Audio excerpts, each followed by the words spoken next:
ठीक है, आज हम लोग करेंगे प्रोबेबिलिटी। ठीक है, देखते हैं प्रोबेबिलिटी क्या है। प्रोबेबिलिटी का मतलब होता है science of chance. Science of chance, इसमें क्या होता है, कोई भी घटना घटेगा या नहीं घटेगा उसको न्यूमेरिकली रिप्रेजेंट किया जा सकता है। जैसे आज बारिश होगी या नहीं होगी, हम लोग सिंपल लैंग्वेज में बोलते हैं आज बारिश होने की पूरी संभावना है। ठीक है, अगर इसी में बोला जाए कि 90% उम्मीद है आज बारिश होगी, नंबर लग जाने के बाद उसका वैल्यू बढ़ गया उसी सेंटेंस का। बात वही है, पहले भी हम लोग क्या बोले, आज बारिश होगी पूरी संभावना है, और इसी में हम क्या किए, परसेंटेज लगा दिए, एक वैल्यू लगा दिया, मैंने एक नंबर लगा दिया। तो बात वही है लेकिन इसका वैल्यू बढ़ गया, यानी कि नंबर लग जाने के बाद बात की वैल्यू बढ़ जाती है। तो हम लोग क्या करेंगे प्रोबेबिलिटी में, चांस को न्यूमेरिकली रिप्रेजेंट करेंगे। ठीक है, आगे देखिए कैसे हम लोग, सबसे पहले तो बेसिक कॉन्सेप्ट देखते हैं। ठीक है, इसके बाद बेसिक कॉन्सेप्ट, डेफिनेशन में बस इतना ही, बाद में बताऊंगा कि प्रोबेबिलिटी कैसे निकाला जाता है, इससे रिलेटेड कुछ बेसिक कॉन्सेप्ट। पहला है random experiment. Random experiment, random experiment. ठीक है, नाम से ही पता चलता है ऐसा एक्सपेरिमेंट जो रैंडमली किया गया हो। जैसे मैंने एक कॉइन पॉकेट से निकाला और उसको उछाल दिया, तो उसको रैंडम एक्सपेरिमेंट, मतलब बिना किसी रूल के, हमको नहीं मालूम है क्या आएगा। ठीक है, मैंने टॉस किया, जैसे मैच वगैरह में टॉस होता है, तो उसको हम लोग रैंडम एक्सपेरिमेंट बोलते हैं। ठीक है, clear. An experiment whose all possible outcomes are known. क्या क्या आएगा हमको मालूम है, लेकिन एग्जैक्टली क्या मिलने वाला है हमको नहीं मालूम, उसको हम लोग random experiment without any rule. जैसे कि मान लेते हैं टॉस करेंगे, तो हमको मालूम है कॉइन को टॉस करेंगे तो हेड आएगा या टेल आएगा।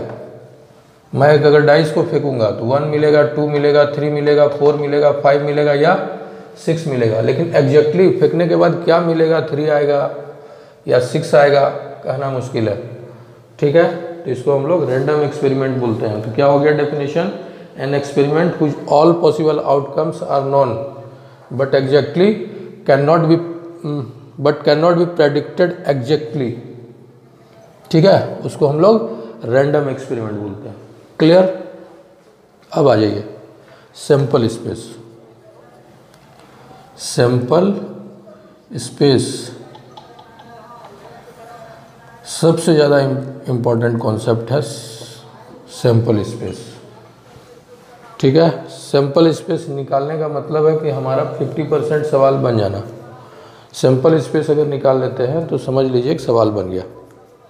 ठीक है, सैंपल स्पेस कहते किसको है, मान लेते हैं कि मैं एक डाइस को फेंकूं तो हमको क्या क्या मिल सकता है, 1 2 3 4 5 और 6, इसके अलावा कुछ मिलेगा क्या, 7 मिलेगा नहीं, 0 मिलेगा नहीं। इसको एक सेट के अंदर ले लेते हैं और इसका नाम रख देते हैं एस। इसी को हम लोग सैंपल स्पेस बोलते हैं। क्या क्या आ सकता है, क्या क्या मिल सकता है, टोटल पॉसिबल आउटकम्स, वो क्या हो गया, सैंपल स्पेस। जैसे मान लेते हैं 2 कॉइन को फेंकेंगे तो क्या क्या होगा, हेड टेल, और क्या मिल सकता है, टेल हेड, और क्या मिल सकता है, हेड हेड, और क्या मिल सकता है, टेल टेल। इसके अलावा और कुछ नहीं। इसी को बोलते हैं sample space, tossing of 2 coins. Clear. और बहुत सारे सैंपल स्पेस हमको मिलेंगे आगे, फिलहाल अभी हमको इतना ही समझना है, और फिर जब सवाल बनाएंगे तो उस समय सैंपल स्पेस कैसे कैलकुलेट किया जाता है, क्या टेक्निक है, वो मैं बताऊंगा।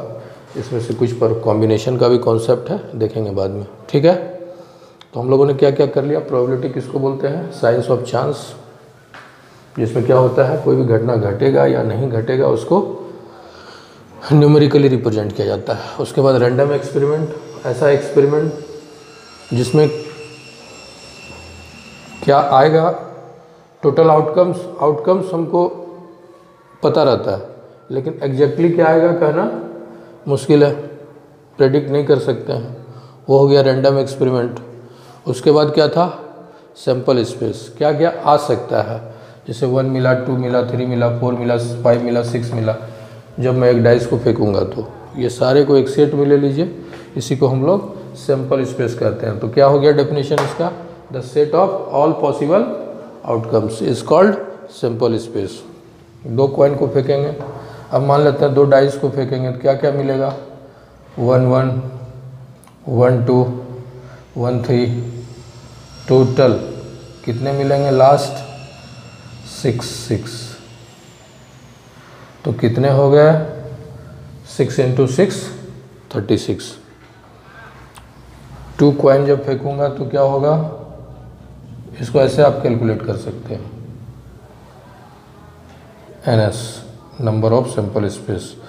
2 कॉइन है, एक में हेड टेल, दूसरा में भी हेड टेल, इसमें भी 2 मेंबर, इसमें भी 2 मेंबर, 2 एलिमेंट 2 एलिमेंट, 2 × 2 कितना मिल गया 4। 2 डाइस को फेंकेंगे तो 6 × 6 कितना मिल गया 36। और बाद में देखेंगे, ठीक है। सैंपल स्पेस समझ में आ गया। आगे देखते हैं इवेंट। इवेंट क्या है,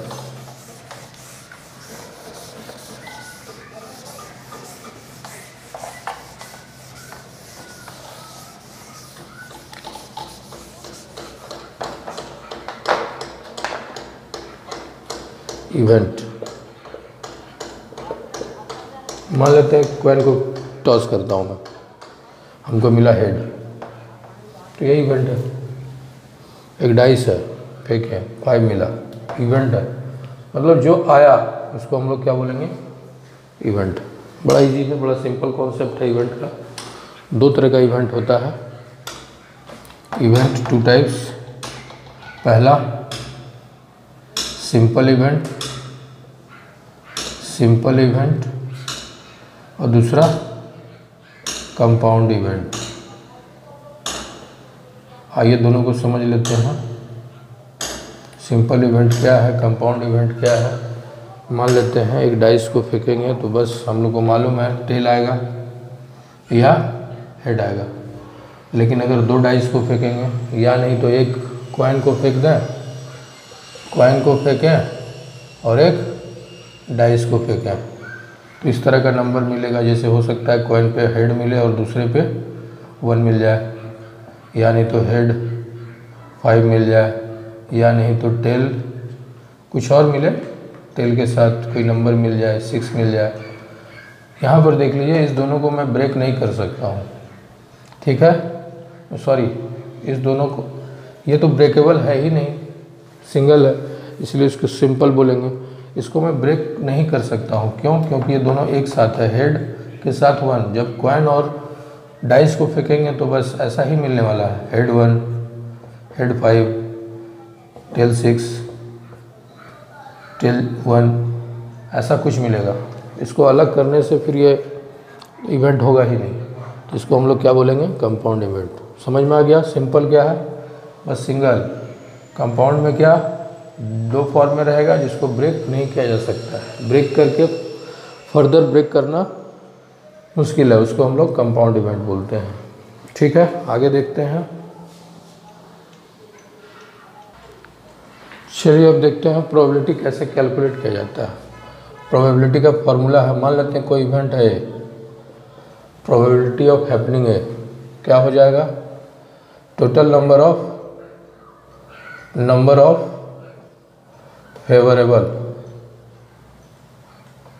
favourable cases by total number of cases, ठीक है। फेवरेबल केसेस का मतलब समझ रहे हैं। जैसे कि मान लेते हैं आपसे पूछा जाए कि मैं एक डाइस को फेंकूं तो उसमें इवन नंबर आने का चांस बताइए, प्रोबेबिलिटी बताइए। तो डाइस में पहले क्या क्या आ सकता है, पहले आप एस निकाल लीजिए। एस मैंने किसको रिप्रेजेंट किया था, सैंपल स्पेस को। 1 2 3 4 5 6, ये आपका बन गया टोटल नंबर ऑफ केसेस, ठीक है।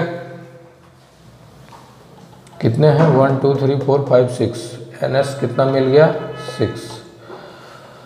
फिर ऊपर में है number of favourable cases. Favour में आपके 2 4 और 6 है, क्योंकि आपसे पूछा गया है probability of getting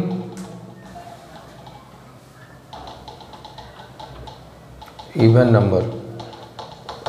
even number आपके पास क्या है, ए मान लीजिए 2 4 और 6, इसके अलावा तो कुछ नहीं होगा, 8 नहीं होगा, 0 नहीं होगा, 4 नहीं 10 नहीं होगा, तो क्या हो गया NA 3। तो प्रोबेबिलिटी का डेफिनेशन क्या कहता है, नंबर ऑफ फेवरेबल केसेस, यही हो गया नंबर ऑफ फेवरेबल केसेस। क्या हो जाएगा, probability of A equal to NA by NS। आप लैंग्वेज में भी लिख सकते हैं, NA कितना है 3/6 1/2। क्लियर, यही हो गया आपका प्रोबेबिलिटी को कैलकुलेट करने का रूल। चलिए आगे देखते हैं। मान लेते हैं एक डॉग है, इसके उड़ने की प्रोबेबिलिटी बताइए। क्या डॉग उड़ पाएगा, नहीं, इसके प्रोबेबिलिटी 0, इम्पॉसिबल इवेंट इसको बोलेंगे। अगर प्रोबेबिलिटी 0 मिलता है तो इम्पॉसिबल इवेंट, ठीक है। अब मान लेते हैं मैं डाइस को फेंकता हूँ, नेचुरल नंबर आने की प्रोबेबिलिटी बताइए। डाइस को जब फेंकेंगे तो 1 से 6 तक सारे के सारे क्या है, नेचुरल नंबर है, तो नेचुरल तो आएगा ही हर हाल में। कितना है 100% चांस है, यानी कि प्रोबेबिलिटी 1 कितना हो जाएगा 6/6 कट के 1, ठीक है। तो इसको हम लोग बोलते हैं श्योर इवेंट। तो हमने देखा क्या, प्रोबेबिलिटी जो है 0 से मूव करके 0 से स्टार्ट होके कहाँ तक जाता है 1 तक। क्लियर,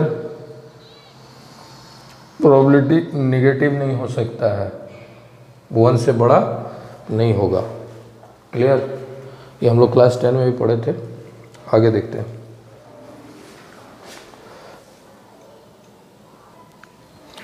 दो कॉन्सेप्ट और देखते हैं, एक है म्यूचुअली एक्सक्लूसिव